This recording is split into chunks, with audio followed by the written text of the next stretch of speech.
நான் இன்றைக்கி homemade ABC malt எப்படி செஞ்சேன்னு சொல்லிட்டு உங்களுக்கு காட்ட போகிறேன். ஆப்பிள், பீட்ரூட், கேரட் எல்லாமே சம அளவு எடுத்துக்கணுங்க.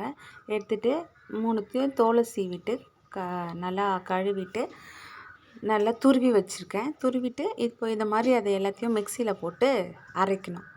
நல்லா பேஸ்ட்டாக கொண்டு வந்துடணுங்க. நல்லா அரைச்சி அதை தனியாக எடுத்து வச்சுக்கணும். அப்புறம் முந்திரி, பாதாம், ஏலக்காய் மூணுத்தையும் தனியாக ட்ரை ரோஸ்ட் பண்ணிக்கணும். கடாயில் வச்சு நல்லா ஃப்ரை பண்ணிவிட்டு அதை மிக்சியில் நல்லா போட்டு அரைச்சிட்டேங்க. அரைச்சி தனியாக எடுத்து வச்சுக்கணும். ரொம்ப தூளாக அரைக்காதீங்க, அதில் எண்ணெய் மாதிரி வரும். ஓரளவுக்கு அரைச்சிக்கோங்க. அப்புறம் என்ன பண்ணியிருக்கேன், அதே கடாயிலேயே இந்த அரைச்சி வச்சுருந்தேன் இல்லையா, கேரட்டு, பீட்ரூட்டு, ஆப்பிள், அந்த பேஸ்ட்டை அப்படியே போட்டு நல்லா கிளறணுங்க. கிளறிட்டே இருக்கணும் ரொம்ப நேரம். அது பாட்டுக்கு கையிலலாம் அடிக்குங்க, தெரிக்கும். அது அந்த மாதிரி இருக்கிற பேஸ்ட் மாதிரி இருக்கிறதுனால கடாயில் போட்டு செமையாக சூடு வாங்கினேங்க. நான் கிட்டத்தட்ட நான் யூடியூப் சேனலில் பார்த்தேன், நிறைய பேர் பண்ணியிருந்தது. அதில் 30 மினிட்ஸ் போட்டு கிளறிட்டே இருந்தாலே ரெடி ஆகிடும்னு சொன்னாங்க. ஆனால் நான் கிட்டத்தட்ட 1 ஹவர் ஆச்சுங்க. ரொம்ப நேரம் நல்லா கையிலலாம் சூடு வாங்கினேன். மேலே பாருங்கள், அந்த அடுப்பங்கிற மேடையெல்லாம் தெரிச்சிடுச்சு. அப்புறம் என்ன பண்ணோம், இந்த அரைச்சி வச்சுருக்கேன் இல்லையா, அந்த பவுட்ரை லாஸ்ட்டாக தான் போடணும். இப்போ நான் நாட்டு சர்க்கரை போடுறேங்க. செம்ம அளவு. இப்போது நீங்கள் 1/2 கிலோ இந்த வெஜிடபிள்ஸ், ஃப்ரூட்ஸ் எல்லாம் சேர்த்து எடுத்திங்கன்னா அதே 1/2 கிலோ அளவுக்கு பவுட்ரு போடணும். நாட்டு சர்க்கரை தான் சேர்த்துருக்கேங்க நான். அதுதான் என் குழந்தைக்கு ஒயிட் சுகர் நல்லது இல்லைன்னு சொல்லிட்டு நாட்டு சர்க்கரை சேர்த்துருக்கேன்.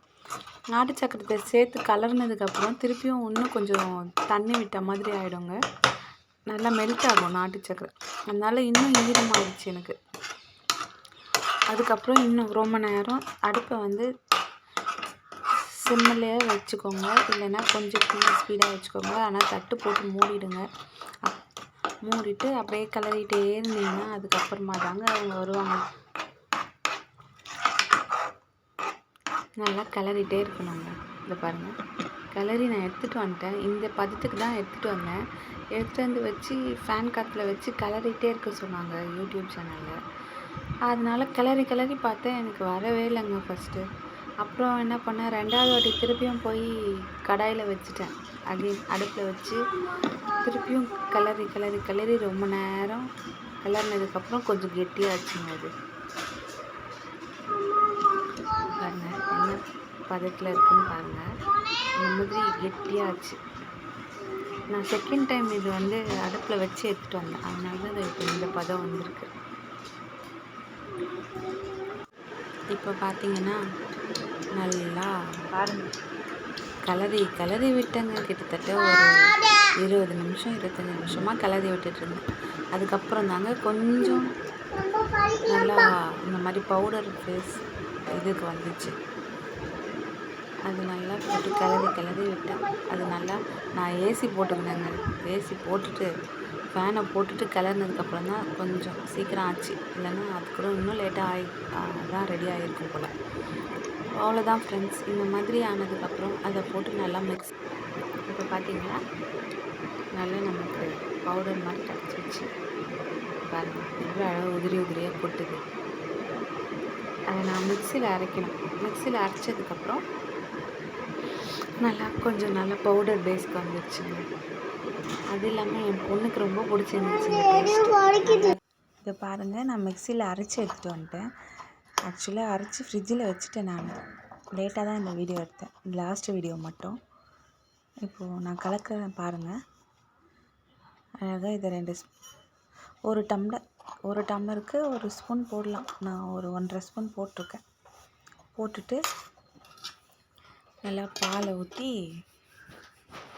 கலக்கி கொடுத்தேங்க. நேற்று கொடுத்தேன் என் குழந்தைக்கு. அவளுக்கு ரொம்ப பிடிச்சிச்சு. எங்கள் வீட்டுக்காரர் கொடுத்தேன். எப்போவுமே அவர் நல்லா இருந்தால் வாயே திறக்க மாட்டார். நல்லா இல்லைன்னா தான் வாயே திறப்பார். ஆனால் அது குடிச்சிட்டு நல்லா இருக்குன்னு சொல்லிட்டார் அவர். நான் இந்த டிஷ்ஷை சொதப்பிக்கும்னு நினச்சி செஞ்சேன். அப்புறம் பார்த்தா நல்லா வந்துடுச்சுங்க ஃப்ரெண்ட்ஸ். நீங்களும் ட்ரை பண்ணி பாருங்கள். குழந்தைக்கு இந்த மாதிரி ஹோம்மேடாக கொடுத்தீங்கன்னா ரொம்ப ஹெல்த்தியாக இருக்கும். கடையில் வாங்குகிற ஹார்லிக்ஸ் பூஸ்ட் எல்லாம் விட நம்ம கையாலேயே செஞ்சு கொடுக்குறது இந்த மாதிரி ஹெல்த்தியான ஃபுட்டாக கொடுத்தா நம்ம குழந்தைங்களுக்கு ரொம்ப ஹெல்த்தியாக வளருவாங்க. நீங்களும் ட்ரை பண்ணி பாருங்கள் ஃப்ரெண்ட்ஸ். டேஸ்ட்டு நல்லா சூப்பராக இருந்துச்சு. இனிமேல் நான் காலி ஆகிடுச்சுன்னா இனிமேல் நானே செஞ்சுக்குவேன் ஃப்ரெண்ட்ஸ். ஓகே ஃப்ரெண்ட்ஸ், பாய்.